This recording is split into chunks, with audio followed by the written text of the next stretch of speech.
सत्प्रेम सिंधु मकरंद रसोगधारा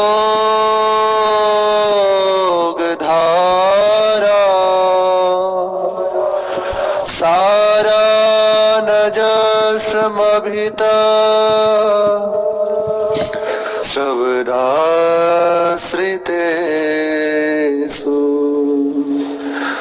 श्रीराधिके तब कदा चरणार विंदम गोविंद जीवन धनम सिरसा वहामि गोविंद जीवन धनम सिरसा वहामि। राधा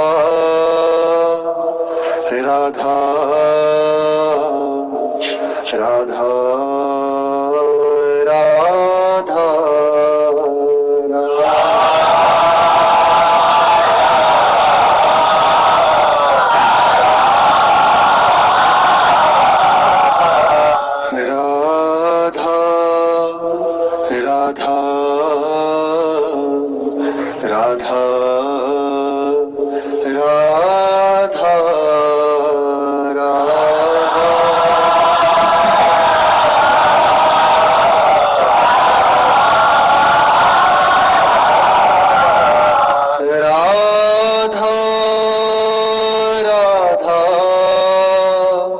राधा राधा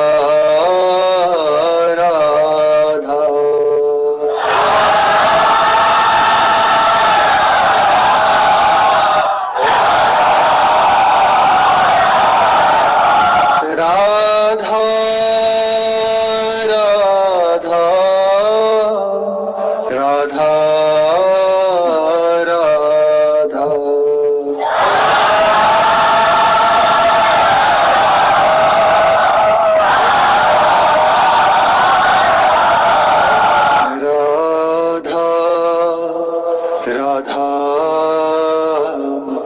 राधा राधा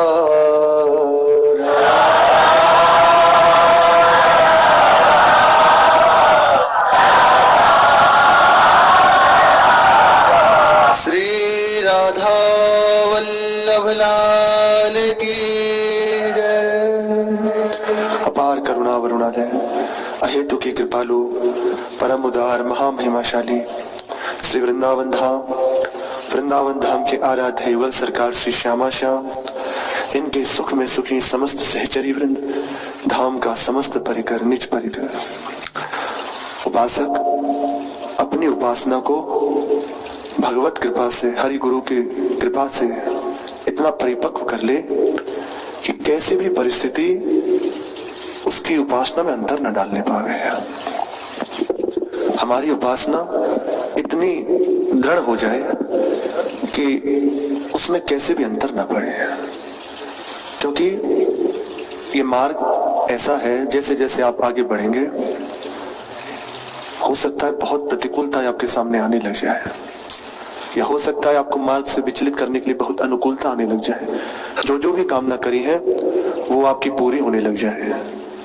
अपने आप को इतना परिपक्व कर ले, कैसी भी विपरीत अवस्था या कैसी भी अनुकूल अवस्था हमें हमारी उपासना में अंतराय ना डालने पावे, इतना दृढ़ कर ले।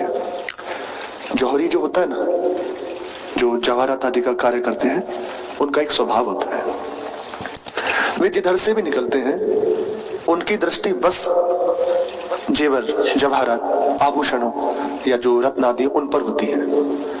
वे ये नहीं देखता कि ये रत्न या आभूषण बहुत उच्च स्थान पर रखा है या किसी मलिन जगह पड़ा है, कचरे में पड़ा है, ये नहीं देखता।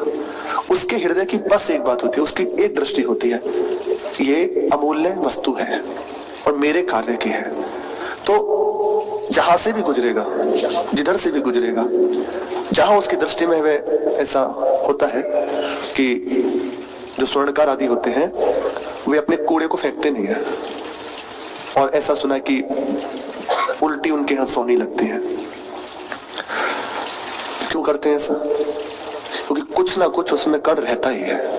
जब उस वो कूड़े को कुछ समय बाद, साल 6 महीने इकट्ठा करके उसे जलाते हैं, तो वो कूड़ा भी उन्हें जैसे जो व्यापारी है उस हिसाब से लाखों रुपए दे देता है कूड़े में से। तो यदि वो उसी समय ये देखें मोटा मोटा जो कागज पत्ते आदि फेंके, बाकी की छोटी से छोटा वह रेत को भी नहीं फेंकते, सब उल्टा चलता है, इकट्ठा होता रहता है उनका। और जब उसे एक समय पर जलाकर उसकी प्रक्रिया है, जब इसे निकाला जाता है तो उसमें से स्वर्ण है, चांदी है, पारा आदि लगा के निकालते हैं, निकल आती है। उसकी दृष्टि बस उस स्वर्ण पर है और वही कूड़े को हम फेंक देते हैं, उसका कोई महत्व नहीं है, लेकिन उसकी दृष्टि है उस पर। ऐसे ही उपासक की दृष्टि बस उपासना पर होनी चाहिए। निंदा, स्तुति, राग, द्वेष, उच्च नीच इस और भावना जाए। प्रभु का संसार है, उन्होंने रचा ही है ऐसा कि विषम है या शाश्वत है, सत्य नहीं है। हमारा कार्य है, हमें बस अपनी बात पकड़नी है, वो कहीं से भी मिल सकती है।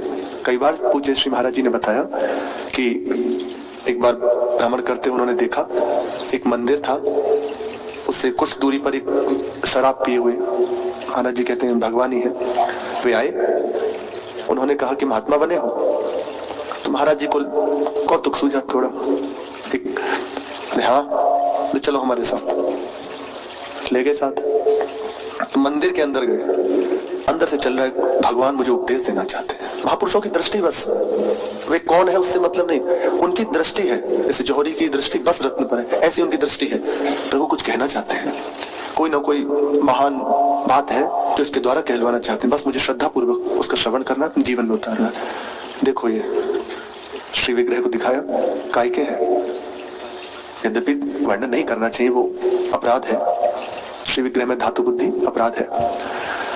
कहा कि भगवान है, और नहीं नहीं कहा कि हम जो पूछते हैं वो बताओ। तो कहा कि अमुक, तो कहा ये क्या है, फर्श पर, ये भी मार्बल है। बोले इसमें अंतर क्या है? हमें तो पता नहीं। बोले जानते हो यही है, ये टूट गया तो आज चरणों में रोंदा जा रहा है, और ये टूटा नहीं तो आज पूज रहे हैं बैठ के। बात कहां से आ रही है और कितनी सूक्ष्म। अर्थात तुम जब इस मार्ग में चले हो तो ऐसा मत समझना कि अनुकूलता ही अनुकूलता मिलेगी। पल पल पर विपत्ति, क्लेश, अशांति दी जाएगी, टूटना नहीं है। हमारा कार्य बस अपनी उपासना को बचा के ले जाना। जैसे जौहरी उसकी दृष्टि बस उस रत्न पर है, ऐसे ही अपना कार्य है। उपासक यहाँ फेल हो जाता है, साधक यहाँ गिर जाता है। जहां उसे जब दिखा कि अब तो हर ओर से परेशानी है, जिसे देखो दृष्टि टेढ़े की है, विचार करता है कि मेरे से क्या चूक हो रही है, तो चूक हो जाती है, पर निराश होने लगता है। कई बार ऐसी व्यवस्था आ जाती है कि आराध्य देव से भी कह रहे आपका तो विरध है, अब हम सर्वभूतेभ्यो ददाति तद्वतं मम शक्रदेव प्रपन्नाय, फिर ये सब क्या है? वह समझ नहीं पाता कि मेरी उपासना को परिपक्व किया जा रहा है। प्रभु जिसे एक बार स्वीकार कर ले, कैसी भी परिस्थिति हो जाए, कितनी बड़ी बात है, ये बहुत दुर्लभ बात है। वही समझ सकते हैं जिनका हृदय जुड़ रहा है। श्री कृष्णदास जी का आज प्रसंग जब कहा तो उसमें कहा कि त्याग दिया, अपराध बना, छोड़ दिया। एक और उनका प्रसंग आता है कि एक बार किसी कारणवश जो भी हुआ हो, तो श्री कृष्णदास जी अधिकारी थे संपूर्ण उस पृष्ठ के, कह लीजिए जो वहां एक व्यवस्था है उसके, तो सब कुछ उनके द्वारा पास होकर ही होता था। श्री विठलनाथ जी आचार्य है, पर किसी कारणवश मन मुटाव हो गया। दैन्यता ही प्रधानता होनी चाहिए, पर अपने लिए शिक्षा है ये। महापुरुषों के जीवन में ये सब नहीं होता, अपने जनों के लिए शिक्षास्पद बात है। मन मुटाव हो गया, यहां तक बात बढ़ी कि मंदिर से हटा दिया, दर्शन निषेध कर दिया, सेवा से हटा दिया। आचार्य है श्री विठलनाथ जी, पर अधिकार उनके हाथ था, श्री कृष्णदास जी के, हटा दिया। अब श्री विठलनाथ जी दूर रहकर श्री ठाकुर जी के मंदिर की ध्वजा का दर्शन करते और झरोके में देखते रहते। सूक्ष्म अपराध यहां बना, कुछ भी कर लो, किसी का भाव ना बिगड़े हमारे द्वारा, गलती हो जाए जो भी है, देखो सब ऐसे ही संभला जाता है।